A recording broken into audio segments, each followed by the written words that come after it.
Bro ఆయన Thandel cinema రాబోతుంది. అసలు అది ఎలా ఉండబోతుంది? సినిమా ఇట్టా ఫట్టా అని చాలా మంది అంటున్నారు. మీరేమంటారు? ఇష్టా పట్టా పక్కన పెడితే ఒక రియల్ స్టోరీ తెచ్చి చూపియడం నిజంగా డైరెక్టర్ గారికి హ్యాండ్సప్ చెప్పాలి ఫస్ట్ ఆఫ్ ఆల్.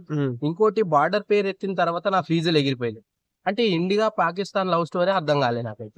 అంటే బార్డర్ పేరు ఎత్తిన తర్వాత ఇండియా పాకిస్తాన్ లవ్ స్టోరీయా ఇది, నాకు అదే అర్థం కాలేదు. ఇండియా పాకిస్తాన్ లవ్ స్టోరీ అనుకుంటున్నా నేను. అందు గురించే అంత రియాలిటీగా లవ్ స్టోరీ ముందుకు తెచ్చిండు డైరెక్టర్ గారు.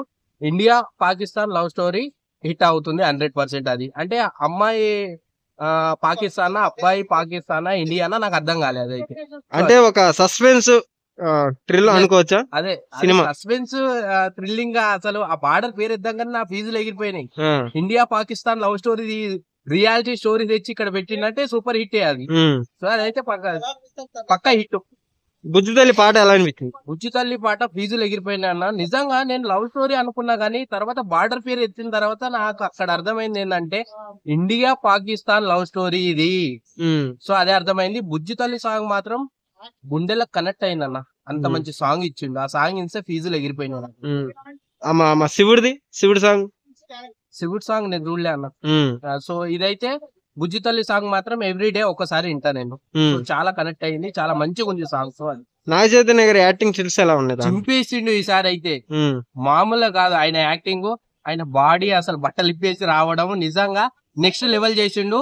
ఈ సినిమా చరిత్రలో నిలిచిపోతుంది మా అన్నకి. అంటే సాయి పల్లవి వచ్చి పాకిస్తాన్ లో ఉంటది, మనోడు వచ్చేమో వైజాగ్ ఉంటాడా? ఎస్, అదేనా?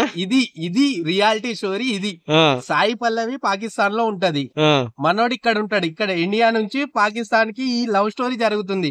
ఇది రియాలిటీ షో.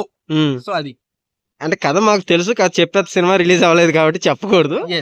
యాక్చువల్ గా ఇంకోటి ఏంటంటే చాలా మంది అది రాజమండ్రి సాస్ కాదు అంటే వాయిస్ ఏదైతే తీసుకున్నారో బేసు అది కాదు అంటున్నారు. వాళ్ళకి చెప్పే సమాధానం నిజంగా కాదు. అది ఇండియా పాకిస్తాన్ లవ్ స్టోరీ అంటే వేరే ఉంటది, ఆ భాష గిట వేరే ఉంటది, ఆ స్లాంగ్ గిట వేరే ఉంటది.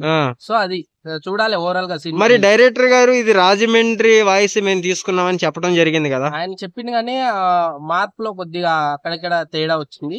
సో అంటే అదే రాజమండ్రి స్లాంగ్ అంటే మా అన్నది. సో మా పాకిస్తాన్ లాంగ్వేజ్ అమ్మాయిది, హీరో గారిది.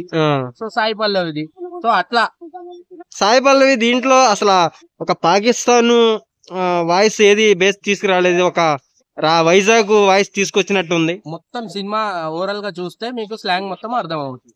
సో అది ఫైట్ సీన్లు ఎలా అనిపించినాయి భయ్యా? ఫైట్ సీన్ నెక్స్ట్ లెవెల్ అన్న. చింపేసిండు. ఒక ప్రేమ గురించి నిజంగా ఫైట్ చేసి మరి కొట్లాడి అక్కడ నుంచి అమ్మాయిని తేవడం అంటే గొప్ప విషయం. ఇండియాలో పుట్టి పాకిస్తాన్ అమ్మాయిని పెళ్లి చేసుకోవడం, లవ్ చేయడం, తీసుకురావడం గొప్ప విషయం. అది రియాలిటీ షో. ఒక ఆర్మీ అనుకోవచ్చు. ఇక 100% ఆర్మీ లాగానే కొట్లాడి తీసుకొచ్చిండు కదా. ఒక లెజెండ్ లాగా వెళ్ళిపోయి పాకిస్తాన్ లోకి ఒక సింహం లాగా వెళ్ళి ఆ అమ్మాయిని తీసుకోవడం గొప్ప విషయం. సో అది డైలాగ్ వర్షన్ ఎలా ఉంది భయ్యా? డైలాగ్స్ బాగున్నాయి అన్న, సాంగ్ బాగున్నాయి. సో బ్యాక్గ్రౌండ్ మ్యూజిక్ బాగుంది. ఆ పడవ ప్రయాణం అలా నడిచి వెళ్తుంటే వాళ్ళది నిజంగా నెక్స్ట్ లెవెల్ చేసిండు. రియాలిటీ షో ఈసారి India Pakistan love story bumper hit.